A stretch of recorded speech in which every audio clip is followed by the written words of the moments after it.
Καλησπέρα για από μένα. Video clubs. Ποιος νοικιάζει ταινίες από το video clubs, Ρέον? Πραγματικά υπάρχει κανείς εδώ? Σηκώστε το χέρι, άμα θέλετε. Έτσι, ωραία. Κοιτάξτε, και εγώ νοικιάζω ταινίες στο video club, αλλά πριν από 6-7 χρόνια, όχι τώρα. Τότε ήταν και ο μόνος τρόπος να δεις κάποιες τότε προκοπής. Επειδή είχα δει τόσες φορές, μερικές φορές έκλεινα τα μάτια, διάλεγα μία τύχη, το πήγαινα στο ταμείο και την άνοιγα μετά στο σπίτι για να δω τι μου έτυχε. Με έβγαζα τη δύσκολη θέση, είχε και τη χαρά της ανακάλυψης. Αν έχει και τα αρνητικά του, γιατί μια φορά ανοίγω και βλέπω Gay Bar 2. Ξενέρωσα τη ζωή μου. Το είχα ξαναδεί. Ήταν και το χειρότερο της τριλογίας. Κατοχικό σύνδρομο, ξέρουμε τι είναι? Το να που στουμπώνουν οι γονείς τα παιδιά στο φαγητό, τους δίνουν να πάνε, τους δίνουν εκεί. Εμείς στην οικογένειά μου έχουμε ένα άλλο είδος κατοχικό σύνδρομο και είναι ότι μαρτυράμε, καρφώνουμε ένα στον άλλον συνέχεια. Αυτό γιατί ο παππούς μου ήταν το σύλλογο στους 40. Να φανταστείτε κάθε φορά που μπαίνω στη Γερμανό να αγοράσω κάτι φορά κουκούλα. Να κάπως έτσι. Αυτή είναι! Η αριστερή, η κόκκινη. Αυτή είναι η κάμερα που θέλω, ναι. Και ένα πλασάκι 8 GB έχετε. Η γιαγιά μου τα έχει χαμένα. Κάθε φορά που την επισκέφτομαι μου την πέφτει, γιατί ξεχνάει πως είμαι εγγονός της. Εκτός από τη μνήμη της έχει χάσει και το γούστο της. Από τον πατέρα μου έχω κληρονομήσει την τριχόπτωση. Αυτό ήταν το μόνο που μου έδωσε, που μου άφησε. Και μου έχει προκαλέσει πάρα πολλά προβλήματα. Όχι τόσο λόγω αισθητικής εμφάνισης, δεν με ενοχλεί αυτό, αλλά λόγω της βροχής. Όσοι έχετε μαλλιά, δεν ξέρετε τι είναι η βροχή. Δεν ξέρετε τι είναι να περπατάς στον δρόμο και να νιώθεις γαμημένες σταγόνες πάνω στο κεφάλι σου. Συνέχεια. Είναι απίστευτο. Οι Κινέζοι είχαν βασανιστήριο με αυτό το πράγμα. Στο μαρτύριο της σταγόνας. Εγώ το περνάω κάθε μέρα, δεν καταλαβαίνετε. Μετά από κάποια φάση το νερό αρχίζει και παίζει με το μυαλό σου. Αρχίζεις και βλέπεις, ακούς πράγματα που δεν υπάρχουν. Αυτό το κατάλαβα μια βροχερή μέρα που μιλούσα στο Σύνταγμα με την αδερφή μου. Μόνο που δεν έχω αδερφή. Δεν είναι.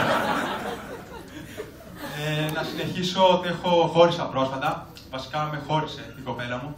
Γιατί λέει ότι δεν τη στεκόμουν, δεν ήμουν εκεί όταν με χρειαζότανε.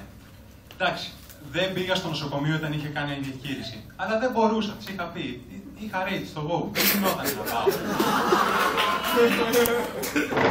Και να το πει για μένα αυτό, ρε, το καθήκη για μένα. Που κάθε μέρα της έφερα ντόνατ για να της γλυκάνω έτσι τη μέρα να είναι πιο χαρούμενη. Αλλά και τις μέρες που δεν μπορούσε να το φάει, που δεν είχε όρεξη, εκεί βράχος εγώ, ρε, δίπλα της. Το τρώγα εγώ για αυτή, έτσι, το κατέβαζα. Που όταν με έπαιρνε τηλέφωνο δεν το σήκωνα για να μην τη χρεώσω. Και αυτή την ώρα και απορώ, τη γράφω. Καθήκη. Και αυτή στην τελική που ήταν για μένα, ρε, όταν τη χρειαζόμουν. Όταν η Πανά θα φάει και 4, πού ήτανε? Όταν έπαιζα LOL και μας βιάζανε την ψυχή αντίπαλοι, πού ήτανε? Όταν έβλεπα Game of Thrones και πεθαίνει ο Stark και εγώ ούρλιαζα, έκλαιγα, είχα πάρει ένα φούδο και κουνιόμουν πάνω κάτω σαν να μην ποτεί. Η κυρία καθόταν δίπλα και έπαιζε κάντικρα στο κινητό. Και γυρνάει η γαϊδούρα με ένα ύφος αγελάδας και μου λέει πάλι σκοτώσανε τον Άραγκον. Ήταν ο Μπόρομιρ η Λύθια, ο Άραγκον. Όμως καταλαβαίνετε είμαι αρκετό και νομαπούρι. Με κοροϊδεύουν οι φίλοι μου και γι' αυτό έφτιαξα ένα fake profile μιας κοπέλας στο Facebook και έβαλε τα έχει μαζί μου. Με χώρισε μετά από μια εβδομάδα. 17 κοινοί φίλοι πήραν το μέρος της και με έκαναν delete. Δεν παραιτήθηκα όμως. Φόρεσα τα καλά μου, πήρα τα μάξι του πατέρα μου, πήγα στο μπουρνάζι, έκοβα σγούρες και κατάφερα και χτύπησα αγκόμενα. Στο κάτι είναι ακόμα.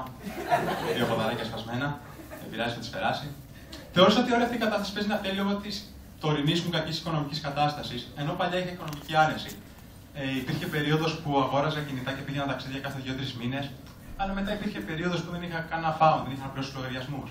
Υπήρχε περίοδος που με πηδάγανε για 20 ευρώ σε μπουρδέλα. Τους πλήρωνα 20 ευρώ. Ήταν η περίοδος που είχα λεφτά. Και κάτι τελευταίο να σου πω, ναι, για ένα ραντεβού που είχα πει με μια κοπέλα, φαινόταν ότι πάει καλά, είχαμε βγει δεύτερο ραντεβού, τρίτο. Εκεί που πάω να την κάνω μια κίνηση, πάω να την πιάσω, αρχίζει και τραβιέται. Γιατί χρυσή μου, της λέω, τι παίχτηκε. Και μου παραδέχτηκε ότι ήταν μάρτυρας του Ιεχωβά. Αυτή η κοπέλα λόγω της θρησκείας της, στα 24 της χρόνια, δεν είχε ποτέ τη σχέση, δεν είχε ποτέ τη σεξουαλική επαφή, δεν είχε καν φιλήσει. Και λέω, έλεος Θεέ μου, τόσα χρόνια είμαι μάρτυρας του Ιεχωβά και δεν το ξέρω. Σας ευχαριστώ. Τάτια Ανακόπουλος, δυνατό χειροκρότημα, κυρίες και κύριοι.